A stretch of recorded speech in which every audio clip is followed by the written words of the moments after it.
नवरात्र का त्योहार 9 दिनों तक मनाया जाता है, जिसमें देवी के 9 रूपों की आराधना की जाती है।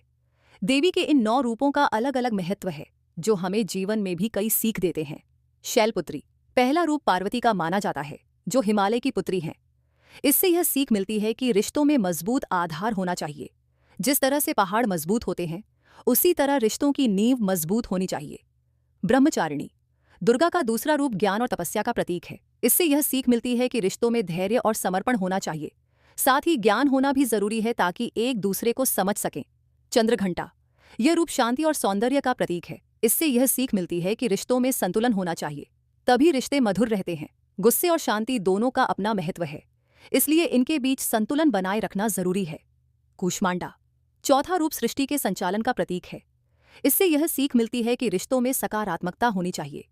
नकारात्मकता रिश्तों को कमजोर बना देती है। स्कंदमाता पांचवां रूप मातृत्व का प्रतीक है। इससे यह सीख मिलती है कि रिश्तों में बिना शर्त प्यार होना चाहिए, साथ ही एक दूसरे को सपोर्ट करना भी जरूरी है। कात्यायनी यह रूप शक्ति और सौंदर्य का प्रतीक है। इससे यह सीख मिलती है कि रिश्तों में एक दूसरे के लिए खड़े होना चाहिए, साथ ही एक दूसरे का सम्मान करना भी जरूरी है। कालरात्रि यह रूप बुराइयों का नाश करने वाला माना जाता है। इससे यह सीख मिलती है कि रिश्तों में मुश्किल समय आने पर भी साथ रहना चाहिए और मुश्किलों का सामना करना सीखना चाहिए। महागौरी आठवां रूप क्षमा और शांति का प्रतीक है। इससे यह सीख मिलती है कि रिश्तों में एक दूसरे से माफ करना सीखना चाहिए, साथ ही दिल साफ रखना भी जरूरी है। सिद्धिदात्री नौवां रूप सफलता का प्रतीक है। इससे यह सीख मिलती है कि रिश्तों में एक दूसरे को महत्व देना चाहिए और उनका समर्थन करना चाहिए, तभी रिश्ते सफल होते हैं।